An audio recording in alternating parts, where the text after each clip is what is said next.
A few hours ago, I came across a really, really good video where a website owner talks about their experience of not only being sued once, but being sued twice. And in this video, he's very candid. He offers some advice. And so, what we're going to do now is go through a few snippets of the video, and I'm going to add commentary to the video. And this is from the Craft Chocolate TV channel, which is actually a very popular channel. I think it has 34,000 subscribers.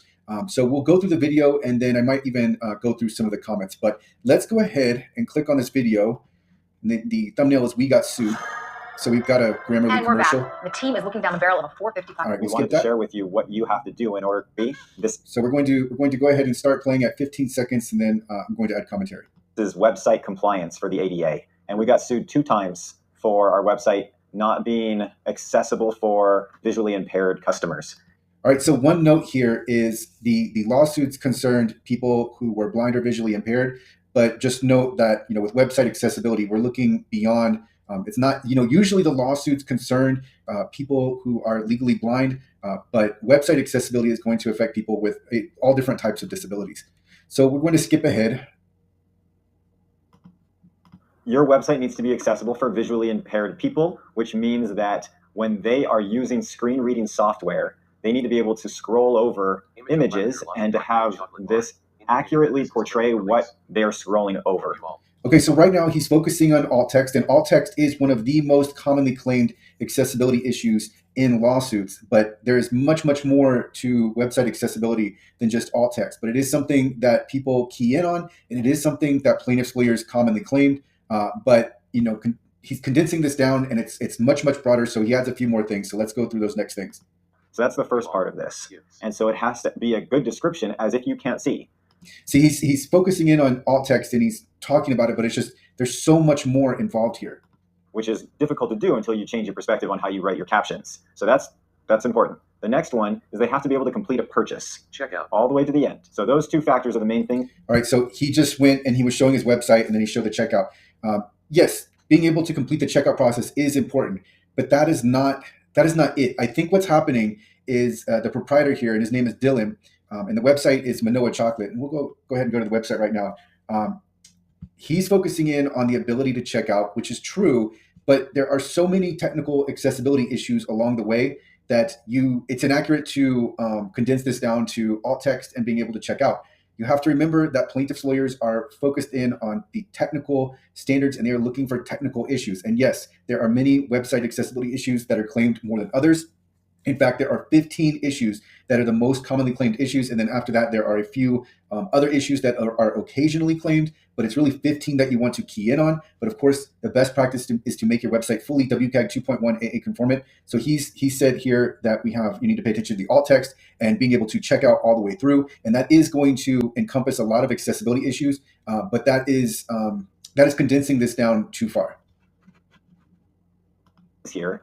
So your site needs something called alt text, a brief text description. All right, so he's talked about alt text, so we'll skip ahead. Or broken links. Your website cannot have any dead ends or broken links. And that's true. Broken links are something that plaintiffs' lawyers have focused in on it. So that is one of the most commonly claimed issues, is making sure that you don't have any broken links. But again, Dylan is relaying his experience from these lawsuits, but it's not just what you've been sued over. It's much, much more than that you have to pay attention to. So, and I'm talking about lawsuits and then going beyond with website accessibility, because in the end, Dylan does talk about, he genuinely does want to make sure that his website is accessible to people with disabilities. And so it's not just paying attention to what the lawsuits involve. It's also, even when we're just concerned with making sure that we're not sued again, there's much more than that. But then when we go beyond just preventing lawsuits, there are, the web content accessibility guidelines that we're going to seek to be in conformance with all of those success criteria. So we're going to go ahead and skip just a little bit further. That's going to qualify you for still being sued later, which is what happened to us. We had fixed all of our issues the first time and then continued to do posts that didn't have accurate descriptions, and we hadn't fixed certain links, and we got sued again, even though that visually impaired person can still complete a purchase. Very frustrating. So that's actually, he gets to what I was talking about, is it's not just completing a purchase. What you have to realize is that the technical accessibility issues are being leveraged by plaintiffs' lawyers against website owners. So the attention to detail here is much, much more. And you've been sued once, you get sued again, you have to pay. Like if you're not paying attention to detail, this will come back to you. And it did with this with this website owner. But him relaying his experience is extremely helpful because it's good for other people to see someone else talking about this actually happening. And bad for him that he was sued again, but being sued again and him telling everyone about it is going to help so many website owners because one, they don't think it will happen to them, but then two, they think, well, we've been sued. Website owners tend to think that this is being dealt with and that will be the end of it. It's like, no, you could just as easily be sued again, and oftentimes it does happen. So it's not uncommon at all. So let's go ahead and we'll fast forward and we'll talk about the options that he goes over once you've been sued. Your options for if you do get sued are not pretty. None of them.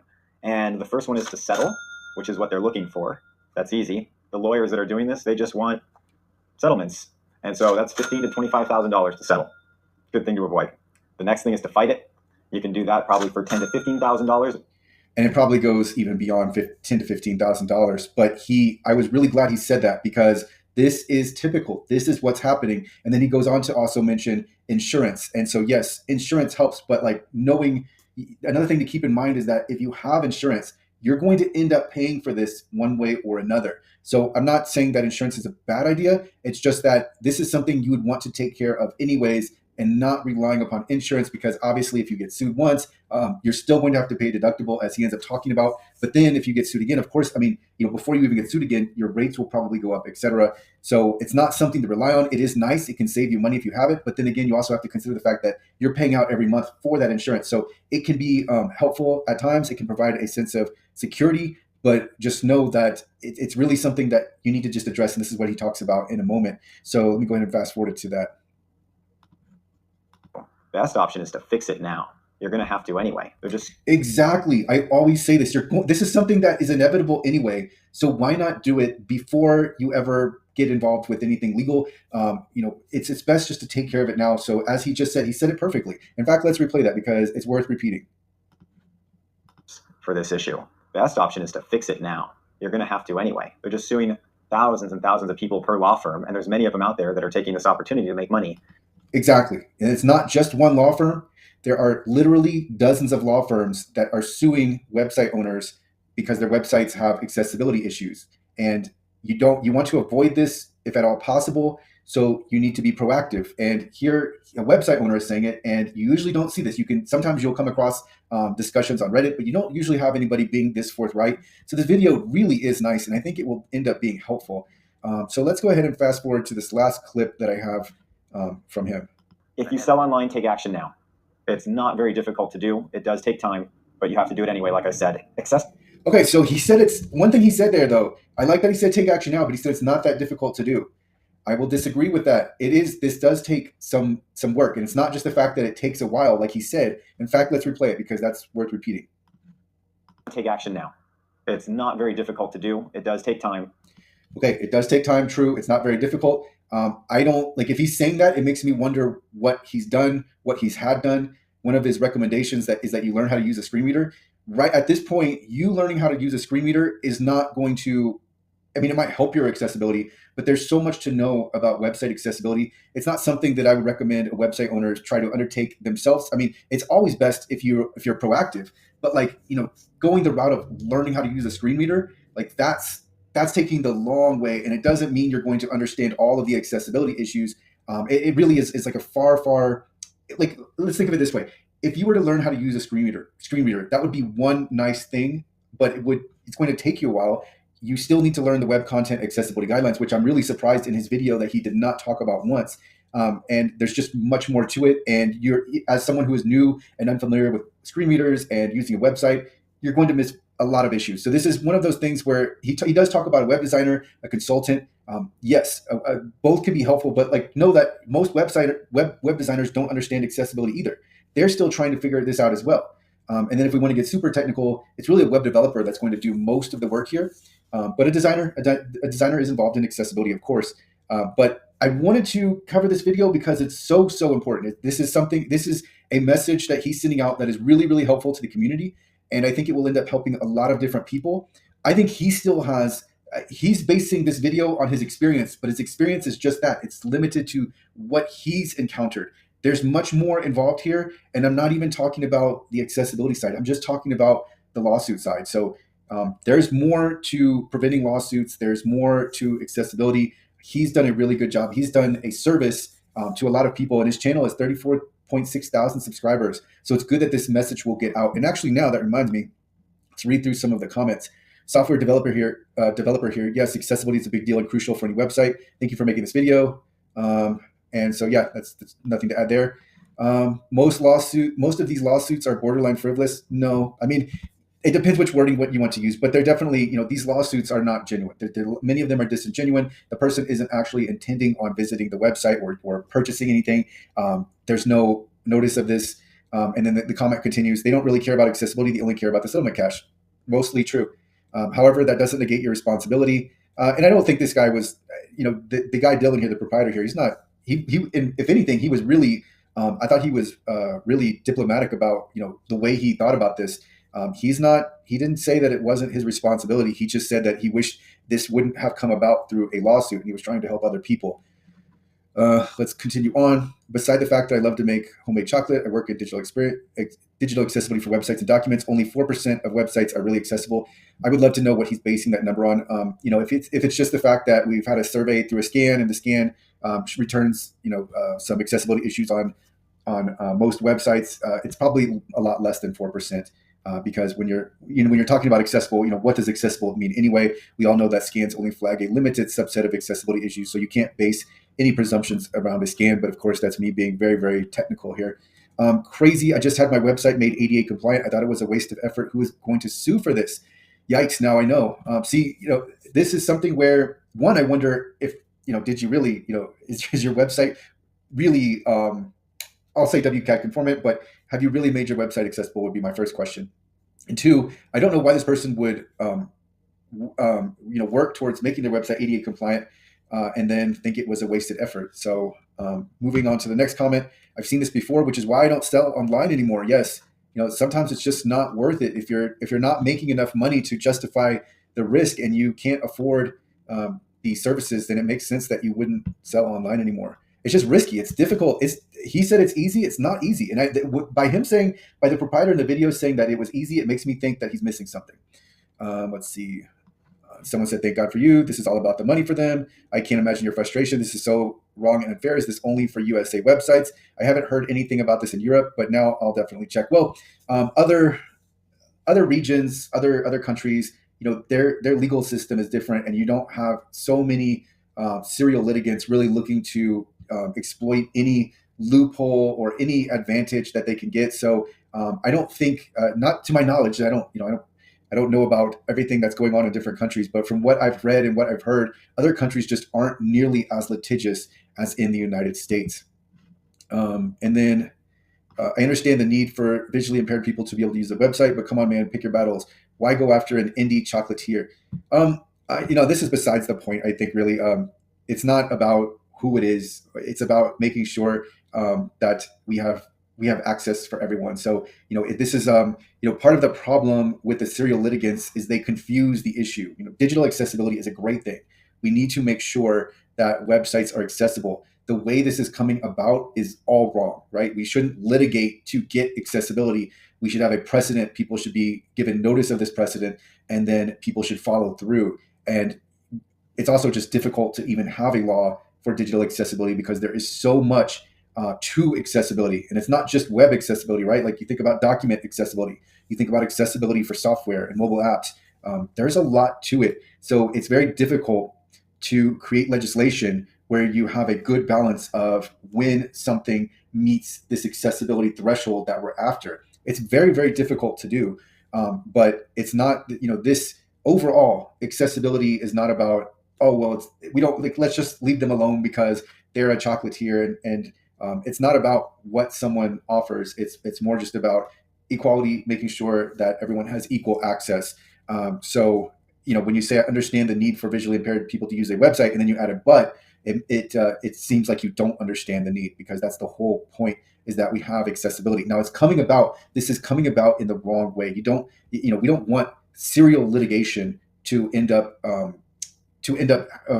causing the result we want. We want there to be that foundation that I was talking about. So you have a legal foundation, and it is difficult to come up with that law, but that's part of the reason that there's a Department of Justice, who is the regulatory and enforcement agency behind Title II and Title III. It's their job to work through this difficulty and end up coming with a law that is fair, and that people can be in compliance with.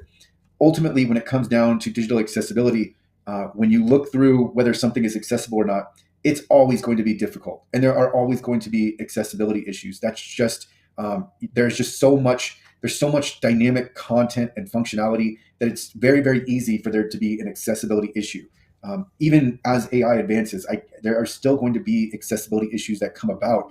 I think there will be less and less, but especially for the near term, this is something that is going to be difficult. So it's something that the lawmakers have to balance out this asymmetry that exists with plaintiffs' lawyers and defendants, because as it stands, plaintiffs' lawyers have very little to lose if they send a demand letter or file a complaint. There's not much downside to them other than the filing fee, right? Now, if they're really acting outside of I don't know how to rephrase this, like the traditional practice of law, then yes, they could be subject to penalties, fines, etc. But because this has become its own industry, it's already got its momentum of itself, and there's this they can make arguments that they're pursuing justice and etc. And you'll come across this if you come through materials for plaintiffs' law firms. They will make the case that they are really ensuring they're standing up for people with disabilities, and they are making they're actually they are contributing to society in this way. But of course, we all know that the contributions, if there are any, are coming at an extreme cost, and there's always a cost for the website owners. So it is an area that is fraught with problems. But getting back to this video, I thought it was excellent that he posted it. When I think it would help too if more website owners shared their experience, and not just online, but him posting a video is really compelling, and I think it's going to help a lot of people. But it's not just the issues that you came across in your experience. There's much more to this, which is why I have this channel, which is why I put out the resources and documents I do. Is because this is something where there are layers to it, there are details, and if you don't cover the details, then you can wind up being sued again, or getting that initial demand letter. So there's a lot to this. He recommended consultants. He recommended web designers. It's even tricky when you are searching Google specifically for providers or companies who specialize in accessibility, because there are any number of companies that will tell you the wrong thing. So that makes it really difficult for website owners, because it's already something that confuses many people. And then you search and you research, you come across someone who tells you, oh, this is exactly how you do this, or you need to install a widget, or all you need is our program. And then you find out that that's not what you needed. You wasted money. The scan software that you bought, you were sold on ADA compliant software. That didn't help you.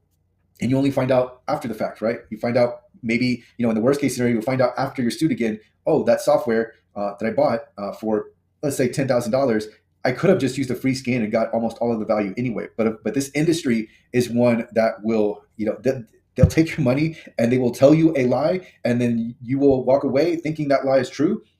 You might get sued again, or you might just realize after the fact that you lost a lot of money and you now need to go get real services. So this is a great video. I'm going to link to it. It's from the Craft Chocolate TV channel. I will link to this channel. I will link to the video. I will link to the, let me make sure I have the right name, the manoachocolate.com website. All of those links will be in the description, along with some of the resources that I provide to help website owners.